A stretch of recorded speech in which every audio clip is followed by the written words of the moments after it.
بسم اللہ الرحمن الرحیم۔ تمام بھائی اور بہنوں کو السلام علیکم۔ ناظرین گرامی، حضرت مسعود بن مخرمہ رضی اللہ تعالیٰ عنہ فرماتے ہیں کہ حضور پاک صلی اللہ علیہ وآلہ وسلم نے اپنے صحابہ کرام کے پاس تشریف لا کر فرمایا کہ اللہ تعالیٰ نے مجھے تمام انسانوں کے لیے رحمت بنا کر بھیجا ہے۔ اللہ تعالیٰ تم پر رحم فرمائے، تم میری طرف سے میرا دین تمام انسانوں تک پہنچاؤ۔ اور جیسے حضرت عیسیٰ علیہ السلام کے حواریوں نے عیسیٰ علیہ السلام کے سامنے اختلاف کیا، تم میرے سامنے ایسا اختلاف نہ کرنا، کیونکہ حضرت عیسیٰ علیہ السلام نے اپنے حواریوں کو اسی چیز کی دعوت دی تھی جس کی میں تم کو دعوت دینے لگا ہوں، یعنی ان کو دعوت دینے کے لیے دور اور نزدیک بھیجنا چاہتے تھے۔ چنانچہ ان میں سے جس کی تشکیل دور کی ہوئی اس نے اس کو ناگوار سمجھا، اور جن کی تشکیل نزدیک کی ہوئی وہ تیار ہو گئے۔ حضرت عیسیٰ بن مریم علیہ السلام نے اللہ تعالیٰ سے اس کی شکایت کی، چنانچہ اگلے دن ان میں سے ہر آدمی اس قوم کی زبان میں بات کر رہا تھا جس قوم کی طرف اس کی تشکیل ہوئی تھی۔ اس پر عیسیٰ علیہ السلام نے ان حواریوں سے فرمایا کہ اللہ تعالیٰ نے تم لوگوں کے لیے یہ کام ضروری قرار دے دیا ہے، اس لیے اب تم اسے ضرور کرو۔ حضور پاک صلی اللہ علیہ وآلہ وسلم کے صحابہ کرام رضی اللہ تعالیٰ عنہم اجمعین نے عرض کیا، یا رسول اللہ، ہم آپ کی طرف سے آپ کا دین تمام انسانوں تک پہنچائیں گے، آپ ہمیں جہاں چاہیں بھیج دیں۔ چنانچہ حضور پاک صلی اللہ علیہ وآلہ وسلم نے حضرت عبداللہ بن حذافہ رضی اللہ تعالیٰ عنہ کو کسرا کے پاس بھیجا، اور سلیط بن عمرو رضی اللہ تعالیٰ عنہ کو یمامہ کے نواب حوزہ بن علی کے پاس بھیجا، اور علا بن حضرمی رضی اللہ تعالیٰ عنہ کو حجر کے راجہ منظر بن ساوا کے پاس بھیجا، اور عمرو بن العاص رضی اللہ تعالیٰ عنہ کو عمان کے دو بادشاہوں جعفر اور عباد کے پاس بھیجا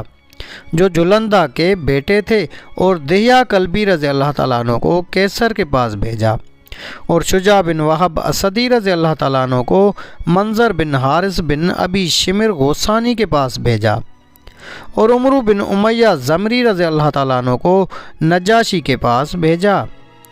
اللہ بن حضرمی کے علاوہ باقی تمام حضرات حضور پاک صلی اللہ علیہ وآلہ وسلم کے انتقال سے پہلے واپس آ گئے۔ اللہ بن حضرمی حضور پاک صلی اللہ علیہ وسلم کے انتقال کے وقت بحرین میں تھے۔ حافظ ابن حجر فرماتے ہیں کہ اصحاب سیر نے یہ اضافہ بھی کیا ہے کہ حضور پاک صلی اللہ علیہ وآلہ وسلم نے مہاجر بن ابی امیہ رضی اللہ تعالیٰ عنہ کو حارث بن عبد کلال کے پاس بھیجا، اور جریر رضی اللہ تعالیٰ عنہ کو ذیلقلع کے پاس بھیجا، اور صائب کو مسلیمہ کے پاس بھیجا، اور حاطب بن ابی بلتا کو مکوکس کے پاس بھیجا۔ حضرت انس رضی اللہ تعالیٰ عنہ فرماتے ہیں کہ حضور پاک صلی اللہ علیہ وآلہ وسلم نے اپنے انتقال سے پہلے کسرا اور کیسر اور نجاشی اور ہر سرکش متکبر بادشاہ کو خطوط بھیجے جن میں ان کو اللہ جل جلالہ کی طرف دعوت دی، اور یہ وہ نجاشی نہیں جن کی آپ نے نماز جنازہ پڑھی تھی۔ حضرت جابر رضی اللہ تعالیٰ عنہ فرماتے ہیں کہ حضور پاک صلی اللہ علیہ وآلہ وسلم نے اپنے انتقال سے پہلے کسرا اور کیسر اور ہر ظالم اور سرکش بادشاہ کو دعوت کے خطوط بھیجے۔ حضور پاک صلی اللہ علیہ وسلم کا شاہ ابشا حضرت نجاشی کے نام مکتوب گرامی حضور پاک صلی اللہ علیہ وسلم نے حضرت عمرو بن امیہ زمری رضی اللہ تعالیٰ عنہ کے ہاتھ حضرت جعفر بن ابی طالب رضی اللہ تعالیٰ عنہ اور ان کے ساتھیوں کے بارے میں نجاشی کے نام یہ خط بھیجا: بسم اللہ الرحمن الرحیم، محمد رسول اللہ کی جانب سے نجاشی اسہم شاہ حبشہ کے نام، سلامتی ہو تم پر، میں تمہارے سامنے اس اللہ کی تعریف کرتا ہوں جو بادشاہ ہے اور پاک ذات ہے اور امان دینے والا اور پناہ میں لینے والا ہے، اور میں اس بات کی گواہی دیتا ہوں کہ حضرت عیسیٰ علیہ السلام اللہ کی پیدا کی ہوئی روح ہیں اور اللہ کا وہ کلمہ ہے جس کو اللہ تعالیٰ نے مریم بطول پاک صاف اور پاک دامن کی طرف القاء فرمایا تھا۔ چنانچہ وہ حضرت عیسیٰ علیہ السلام کے ساتھ امید سے ہو گئیں، اور اللہ تعالیٰ نے ان کو اپنی خاص روح یعنی اپنے فرشتے کی پھونک سے پیدا فرمایا، جیسے کہ اللہ تعالیٰ نے حضرت آدم علیہ السلام کو اپنی خاص قدرت اور پھونک سے پیدا فرمایا۔ اور میں تم کو اللہ وحدہ لا شریک لہ کی دعوت دیتا ہوں، اور اس بات کی دعوت دیتا ہوں کہ تم پابندی سے اللہ کی اطاعت کرتے رہو، اور میری اتباع کرو اور مجھ پر اور جو کچھ میرے پاس آیا ہے اس پر ایمان لاؤ، کیونکہ میں اللہ کا رسول ہوں اور میں تمہارے پاس اپنے چچا زاد بھائی حضرت جعفر کو مسلمانوں کی ایک جماعت کے ساتھ بھیج رہا ہوں۔ جب یہ تمہارے پاس پہنچے تو تم ان کو اپنا مہمان بنا لینا اور تکبر اور غرور چھوڑ دینا، کیونکہ میں تمہیں اور تمہارے لشکر کو اللہ جل جلالہ کی طرف دعوت دیتا ہوں۔ میں تمہیں اللہ کا پیغام پہنچا چکا ہوں اور تمہارے بھلے کی بات کہہ چکا ہوں، تم میری نصیحت مان لو اور اس پر سلامتی ہو جو ہدایت کی اتباع کرے۔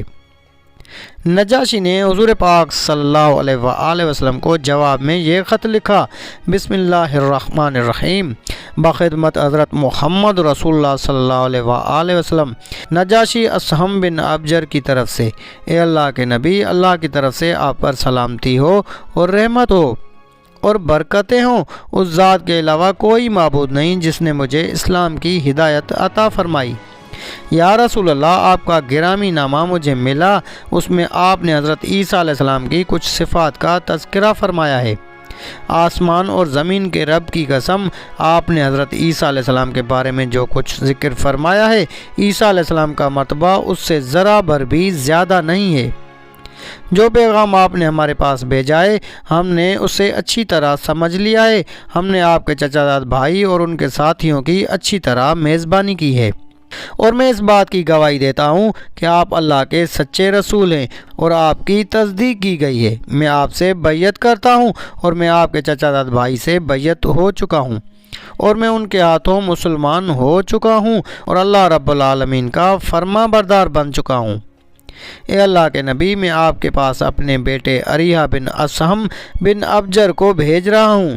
کیونکہ مجھے صرف اپنی جان پر ہی پورا اختیار ہے۔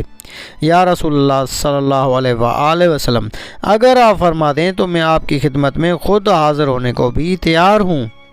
کیونکہ میں اس بات کی گواہی دیتا ہوں کہ آپ جو کچھ فرماتے ہیں وہ بالکل حق اور سچ ہے۔